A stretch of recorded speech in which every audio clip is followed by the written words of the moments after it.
बिस्मिल्लाहिर्रहमानिर्रहीम। Question number 1, पहला सवाल है, अंडर व्हाट कंडीशंस, किन शराइत के तहत 2 or more sources of light, रोशनी के 2 या 2 से ज़्यादा ज़राए, behave as a coherent sources, वो दोनों अपना रवैया जाहिर करते हैं हम आहंग ज़राए के तौर पर। यानी किन शराइत के तहत रोशनी के जो ज़राए हैं वो हम आहंग ज़राए के तौर पर काम करते हैं, हम आहंग के तौर पर अपना रवैया जाहिर करते हैं। हम आहंग ज़राए वो होते हैं कि दो हम आहंग ज़राए उन ज़राए को कहते हैं कि जिनकी रोशनी की शुआएं या उनकी मौजें एक साथ इकट्ठी सफ़र करती हैं, फराज फराज के साथ और नशेब नशेब के साथ सफ़र करता है, तो ऐसे दोनों ज़राए को हम आहंग ज़राए हम कहेंगे। जवाब है, when a single source is splitted into 2, जब रोशनी का अकेला ज़रिया 2 में तकसीम हो जाता है। मसलन रोशनी पीछे से आ रही है, आगे 2 दर्जों में से रोशनी को गुजारा जाता है, तो वो फिर 2 ज़रिए, एक रोशनी 2 ज़रियों में बट गई। Then these sources will behave as coherent sources, तब ये दोनों ज़राए जो है वो हम आहंग ज़राए के तौर पर काम करेंगे। और दूसरा, a source with its mirror image, ऐसा ज़रिया जो शबीह आईना, जिसकी शबीह आईना, मसलन हम आईने के सामने खड़े होते हैं, हमारा दायां बाएं तरफ आता है और बायां दाएं तरफ आता है। कोई हिंसा भी हम लिखें, कोई लफ्ज़ लिखें, तो वो भी उसका दायां बाएं बायां दाएं आ जाता है। तो इस तरह इसको a source with its mirror image, ऐसा ज़रिया रोशनी का जिसकी जो शबीह आईना, जिसको आईने में देखा जाए तो वो उसकी शबीह नज़र आए, जिस तरह की तस्वीर होती है, तो also acts as a coherent source, वो भी हम आहंग ज़रिए के तौर पर काम करेगा। बात समझने की है।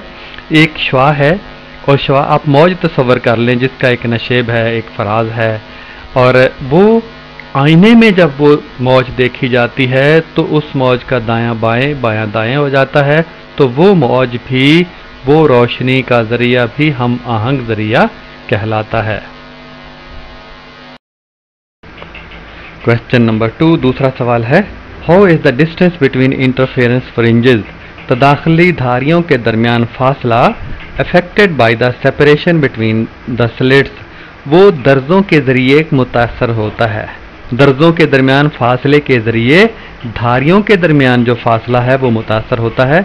आपने पहले पढ़ा यंग्स के तजुर्बे में कि 2 धारियां हैं, उनमें से रोशनी की शुआएं गुजरती हैं और आगे स्क्रीन पर पहुंचकर एक दूसरे के साथ मुदाखलत करती हैं, तामीरी भी और तखरीबी भी। जहां तामीरी होती है वहां रोशन धारी होती है, जहां तखरीबी मुदाखलत होती है वहां तारीक धारी होती है। तो वही तजुर्बे की बात हम कर रहे हैं कि how is the distance between interference fringes, जो तदाखली धारियां हैं उनके दरमियान जो फासला है, अफेक्टेड बाई, वो मुतासर होता है किससे, सेपरेशन बिटवीन स्लिट्स, दर्जों के दरमियान फासले से।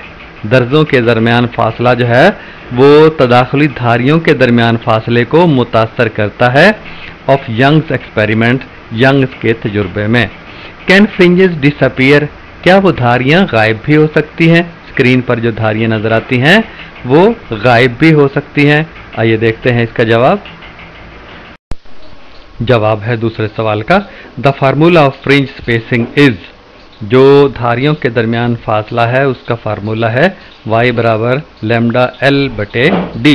यहाँ पे y दर्जों के दरमियान फासला, d जो है वो धारियों के दरमियान फासला, फ्रिंज स्पेसिंग जिसे कहते हैं, और l जो है वो दर्ज और स्क्रीन के दरमियान फासला, और लैम्डा आप जानते हैं जो रोशनी है उसकी तूले मौज है, वेवलेंथ है। तो ये y बराबर लैम्डा l बटे d है और y जो है वो दर्जों के दरमियान फासला है। If we increase the distance between slits y, अगर हम दर्जों के दरमियान फासला बढ़ाएंगे, अब उसके फार्मूले की मदद से देखिएगा, दर्जों के दरमियान जो y और d आपस में बिलक्स मुतनासब है, y बढ़ेगा तो d कम होगा। तो इसके मुताबिक if we increase the distance between slits y, अगर दर्जों के दरमियान फासला y हम बढ़ाएंगे, the fringe spacing d decreasing, जो धारियों के दरमियान फासला है वो कम हो जाएगा। फार्मूले की मदद से दर्जों के दरमियान फासला बढ़ने से जो धारियों के दरमियान फासला है वो कम हो जाएगा। एंड वाइस वर्सा, और इसका उलट होगा, यानी दर्जों के दरमियान फासला कम करेंगे तो धारियों के दरमियान फासला बढ़ जाएगा। एक दूसरे के उलट हैं ये।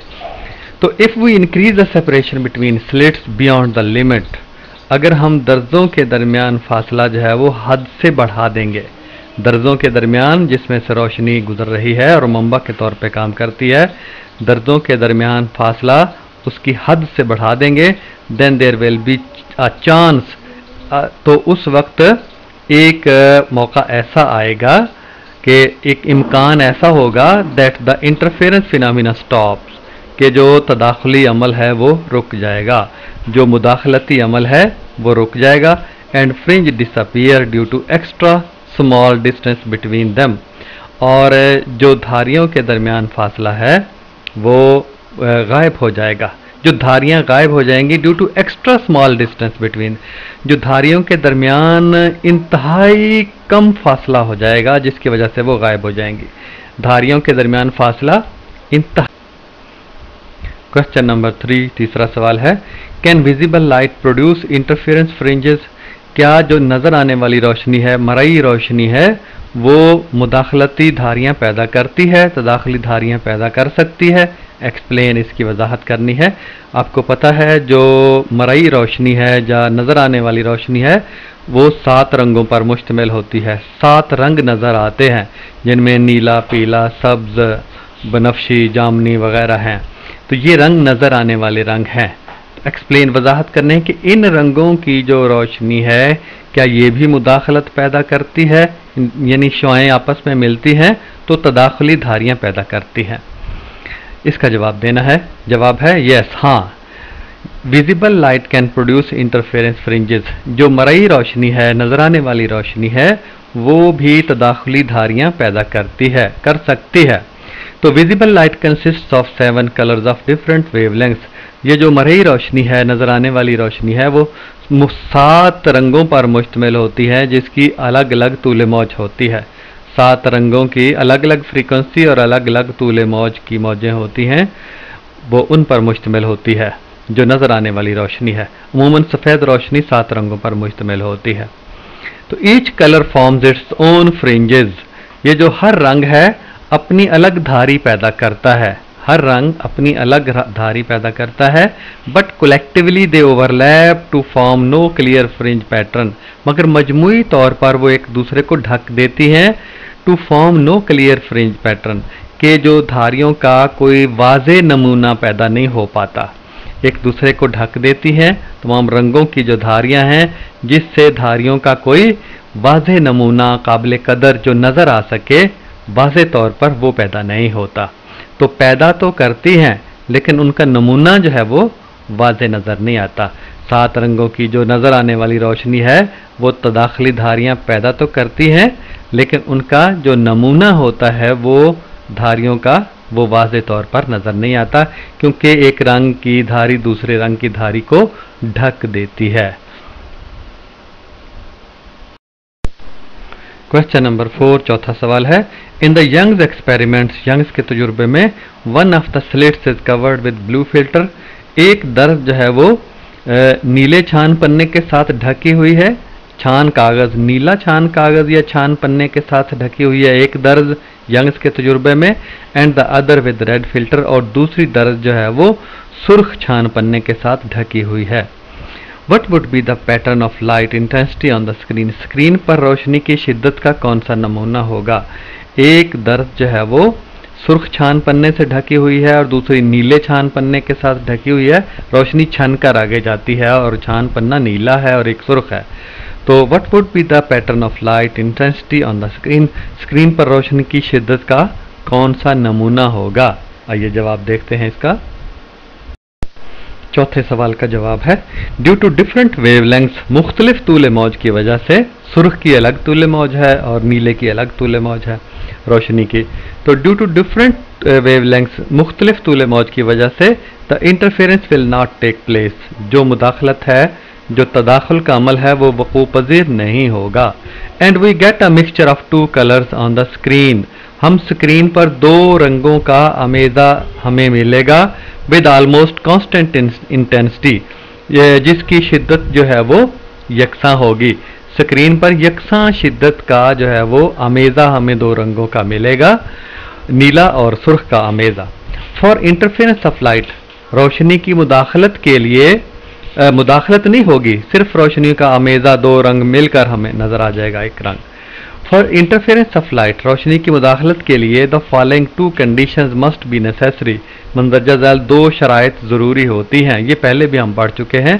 Number 1, light source must be monochromatic, रोशनी का जो जरिया है वो यकरंगा होना चाहिए, यानी एक ही रंग की रोशनी जरिए से निकलनी चाहिए।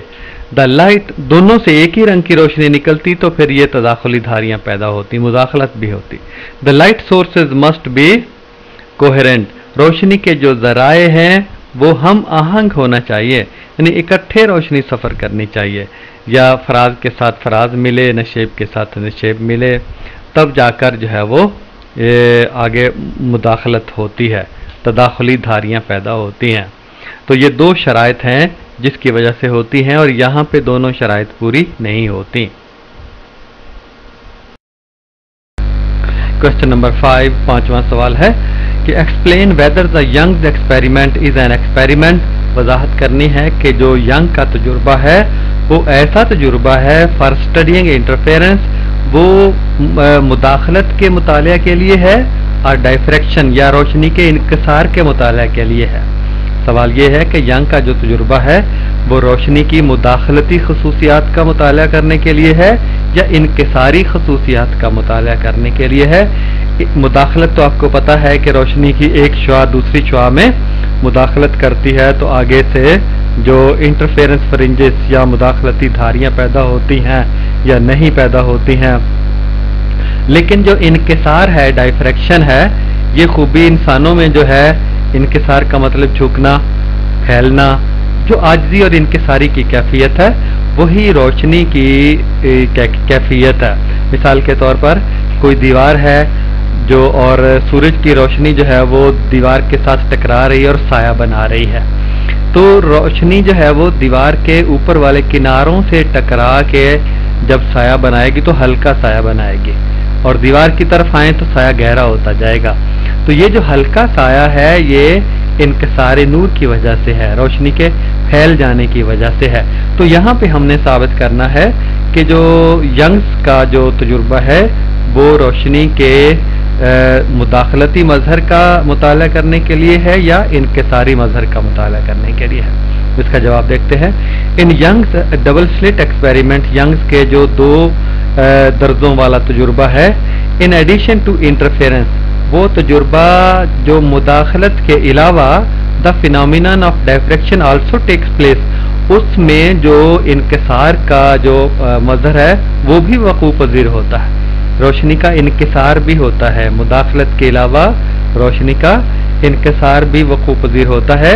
Due to which the central fringe is always bright, जिसकी वजह से जो मरकजी धारी है वो हमेशा रोशन होती है।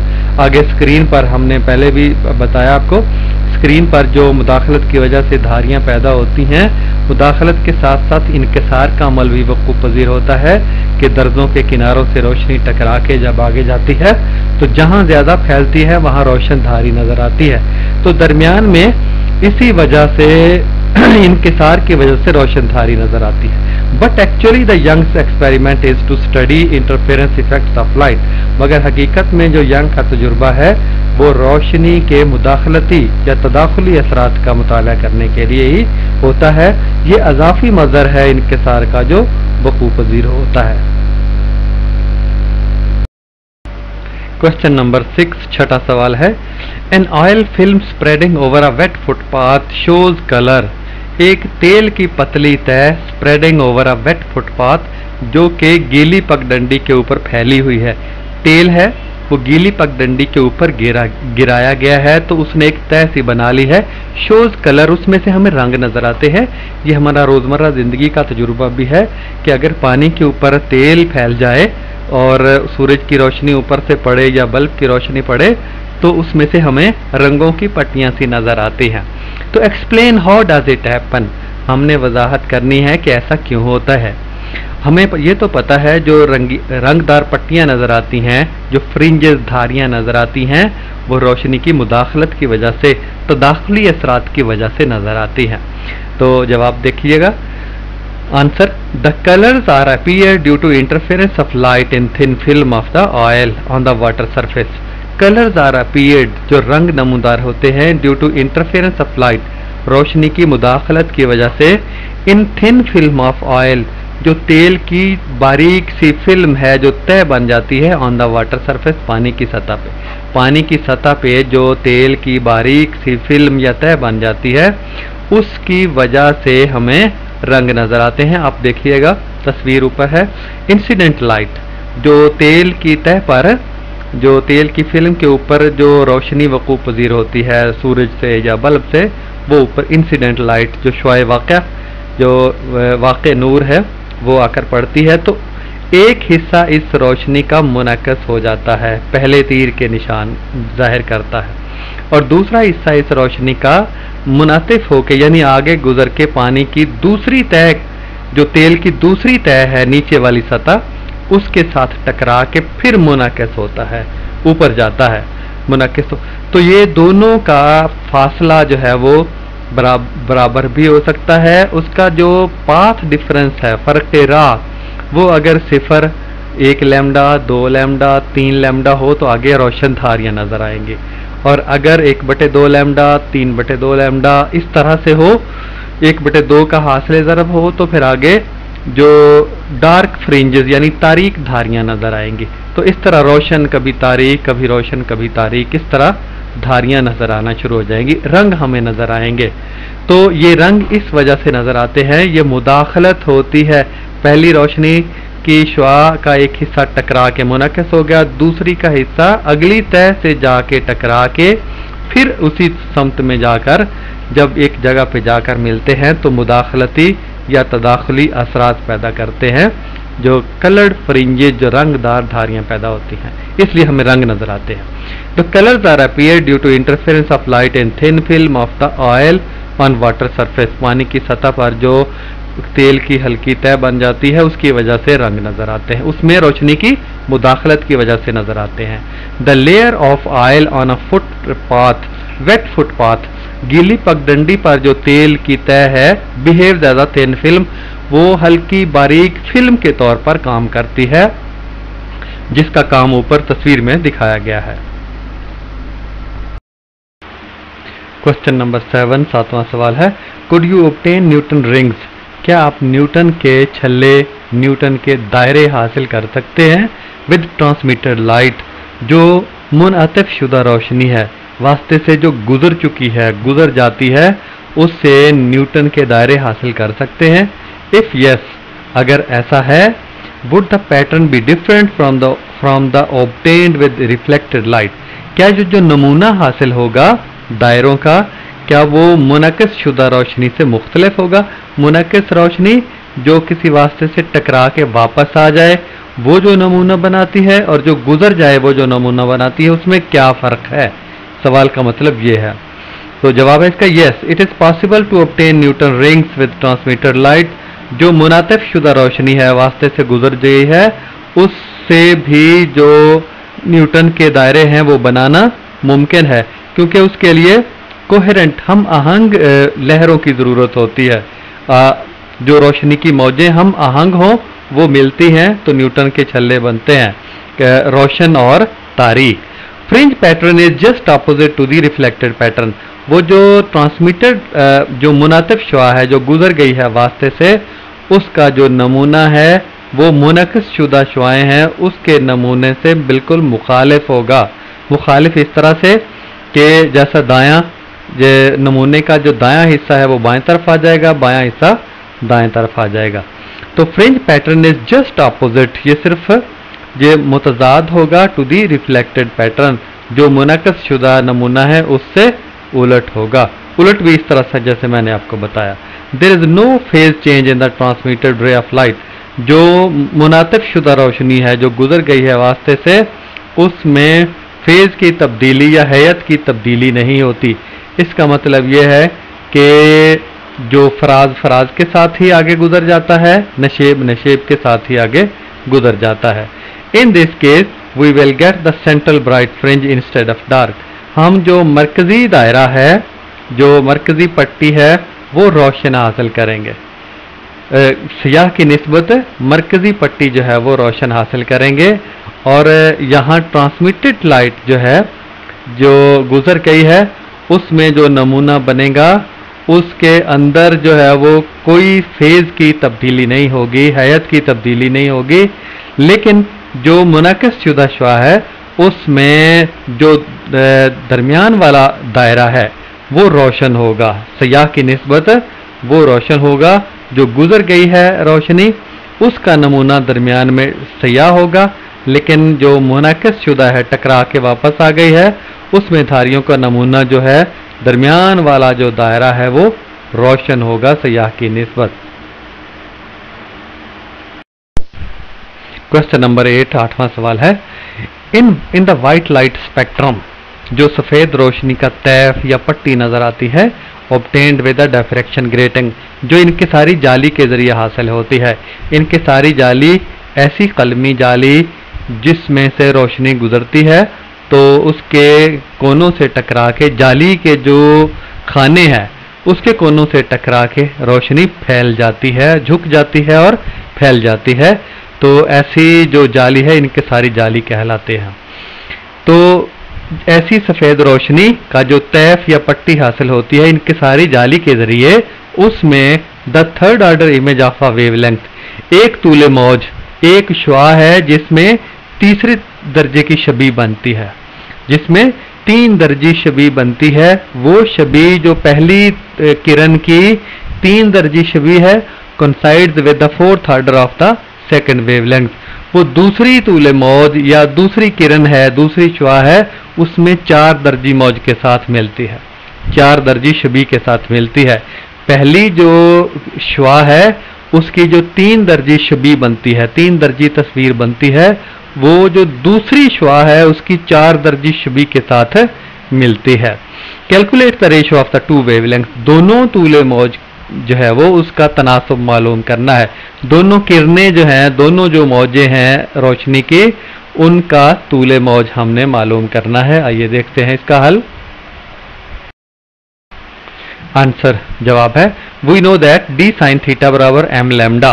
ये हम जानते हैं कि रोशनी जो डाइफ्रैक्शन ग्रेटिंग इनके सारी जाली से गुजरती है, उसके लिए डी साइन थीटा बराबर एम लैम्डा फार्मूला हम इस्तेमाल करते हैं, पहले भी हम बार बार इस्तेमाल करते रहे हैं। तो इस फार्मूले में जो हमने 3 दर्जी और 4 दर्जी का लफ्ज़ इस्तेमाल किया है, एम का मतलब है कि इसमें 3 दर्जे तक जाकर जो शबी बनती है, डी साइन थीटा बराबर एम लैम्डा। जब फॉर थर्ड ऑर्डर इमेज 3 दर्जी जो शबी है, 3 दर्जी जो तस्वीर बनती है, उसके लिए मसावात डी साइन थीटा बराबर 3 lambda 1।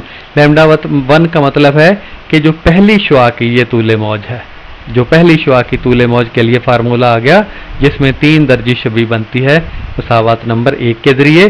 For fourth order image जो 4 दर्जी शबी के लिए जो दूसरी मौज है, जो दूसरी मौज है, जो दूसरी शुआ है, उसकी 4 दर्जी शबी जो है वो उसके लिए फार्मूला डी साइन थीटा बराबर 4 लैम्डा 2 आ गया।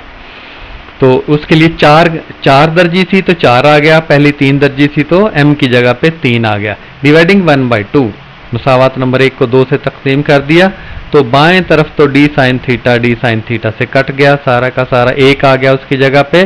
तो दाएं तरफ जो है वो 3 लैम्डा 1/4 लैम्डा 2, 3 लैम्डा 1/4 लैम्डा 2। तो लैम्डा 1 और लैम्डा 1/लैम्डा 2 एक तरफ रहने दिया, जो दूसरा है वो 4/3 दूसरी तरफ आ जाएगा, 4/3 दूसरी तरफ आ जाएगा, 3 तकसीम हो जाएगा, 4 जो है वो ऊपर जाकर ज़रब खा जाएगा। लैम्डा 1/लैम्डा 2 का तनासुब निकाला तो 4/3 आ गया। यही तनासुब हमने निकालना था, जो दोनों मौजें थी उनके तूले मौज का आपस में तनासुब वेवलेंथ का ये निकालना था। क्वेश्चन नंबर 8, 8वां सवाल, how would you manage to get the more orders of the spectra? क्या आप ऐसा इंतज़ाम कर सकते हैं कि स्पेक्ट्रा की तादाद, पट्टियों की तादाद ज़्यादा से ज़्यादा हासिल कर सकें? मोर ऑर्डर्स ऑफ स्पेक्ट्रा, जो शुआएँ हैं उनकी जो शबीहें नज़र आती हैं, पट्टियाँ नज़र आती हैं, ज़्यादा दर्जे की पट्टियां हम हासिल कर सकते हैं यूजिंग अ डिफ्रैक्शन ग्रेटिंग। इनके सारी जाली के ज़रिए ज़्यादा दर्जों की छवियां हम कैसे हासिल कर सकते हैं। जवाब देखिएगा, वी नो दैट हमें पता है d sin थीटा बराबर m लैम्डा, ये तो फार्मूला मशहूर है। इसमें m को अलग अलग करके लिख लिया, बाकी बचा m बराबर d sin थीटा बटे लैम्डा। और यहाँ आपको पता है कि m d के रास्त मुतनासब है। तो देखिएगा, from above equation we can get more orders of spectra. हम ऊपर वाली मसावत में ज़्यादा दर्जों का तैफ, ज़्यादा दर्जों की पट्टी हासिल कर सकते हैं। Number 1, by increasing the grating element d यानी कि d की तादाद बढ़ा के, जो इनके सारी जाली है उसके खानों की तादाद बढ़ा के, इनके सारी जो जाली है जिसमें से रोशनी ने गुजरना है उसके खानों की तादाद बढ़ा के हम ज़्यादा दर्जी छवि जो है वो हासिल कर सकते हैं, ज़्यादा दर्जों की पट्टियां हासिल कर सकते हैं। और number 2, by decreasing the wavelength of light. रोशनी की तूले मौज कम करके, रोशनी की तूले मौज कम करके आप तस्वीर में देखे हैं जो m है वो बिलअक्स मुतनासिब है लैम्डा के, यानी लैम्डा बढ़ेगा तो m कम होगा, लैम्डा कम होगा तो m बढ़ेगा। तो लैम्डा को कम किया है, m को बढ़ाना मकसूद है। और तीसरी बात, by adjusting the angle theta बराबर 90 डिग्री, जो जाविया है उसकी कीमत 90 दर्जे रख कर भी हम m की कीमत को बढ़ा सकते हैं। तो ये 3 तरीके हैं m की कीमत को बढ़ाने के। मोर ऑर्डर्स ऑफ स्पेक्ट्रा, जो पट्टियां बनती हैं उनके दर्जे बढ़ाने के 3 तरीके हैं। क्वेश्चन नंबर 9, 9वां सवाल है, why the polaroid sun glasses are better than the ordinary sun glasses. कि इस तरह जो तकतीब शुदा शमसी ऐनकें हैं, तकतीब शुदा यानी जिनमें रोशनी एक समत अख्तियार कर जाती है, ऐसे शीशे या ऐसी ऐनकें वो बेहतर होती हैं आम ऐनकों की निस्बत, आम शीशे वाली ऐनकों की निस्बत जो तकतीबी शमसी ऐनकें हैं वो ज़्यादा बेहतर होती हैं। इसका मतलब ये है कि जो तकतीबी ऐनकें हैं उनके अंदर जो शीशा लगा हुआ है उसमें रोशनी एक ख़ास समत से तो आती है, तमाम समतों से नहीं आती। तकतीब का मतलब होता है कुतबियत पैदा हो जाना, समत पैदा हो जाना। एक ख़ास समत से तो रोशनी आती है, बाकी समतों से रोशनी नहीं आती। रोशनी की कम मिकदार गुजरती है उसमें से, जिससे आँखों को कम से कम नुकसान होता है। तेज़ रोशनी में इस तरह के शीशे या इस तरह की तकतीबी शमसी ऐनकें जो है वो पहनी जाती हैं। जवाब है, द पोलराइड सन ग्लासेस, जो तकतीबी शमसी ऐनकें हैं, शीशे हैं, reduce the intensity of light, वो रोशनी की शिद्दत को कम करती हैं। पासिंग थ्रू देम, उसमें से जो रोशनी गुजरती है उन ऐनकों में से, शीशों में से, वो रोशनी की शिद्दत को कम करके आगे गुजारते हैं क्योंकि ज़्यादा रोशनी को रोक लेते हैं। ख़ास जाविये पर रोशनी गुजरती है, बाकी तमाम जावियों पर रुक जाती है। इन दिस वे, इस तरह से the glare of light is decreased, रोशनी का जो चमकारा है वो कम हो जाता है, रोशनी की जो चमक है वो कम हो जाती है। दैट, इस तरह रोशनी जो है वो जो साइकिल, मोटरसाइकिल, गाड़ी चलाने वाले को चमक कम आंखों में नज़र आती है, जिससे वो आसानी से जो है वो गाड़ी को चला सकता है और सफ़र भी कर सकता है। That is why they are better than the ordinary sun glasses, इसी वजह से जो तकतीबी शमसी ऐनकें हैं वो आम ऐनकों की निस्बत जो है वो ज़्यादा बेहतर साबित होती हैं। क्वेश्चन नंबर 10, 10वां सवाल है, how would you distinguish between unpolarised and plane polarised light. आप किस तरह से फ़र्क करेंगे कि जो तकतीब शुदा रोशनी, गैर तकतीब शुदा रोशनी है, और प्लेन पोलराइज्ड जो एक ख़ास सतह पे तकतीब शुदा हो गई है। एक ख़ास सतह के साथ तकतीब शुदा रोशनी और गैर तकतीब शुदा रोशनी में आप फ़र्क कैसे करेंगे। A polaroid is placed in the path of light, एक तकतीबा जो है वो रोशनी के रास्ते में रखा जाता है, एंड इज़ रोटेटेड स्लोली, और उसे आहिस्ता आहिस्ता घुमाया जाता है।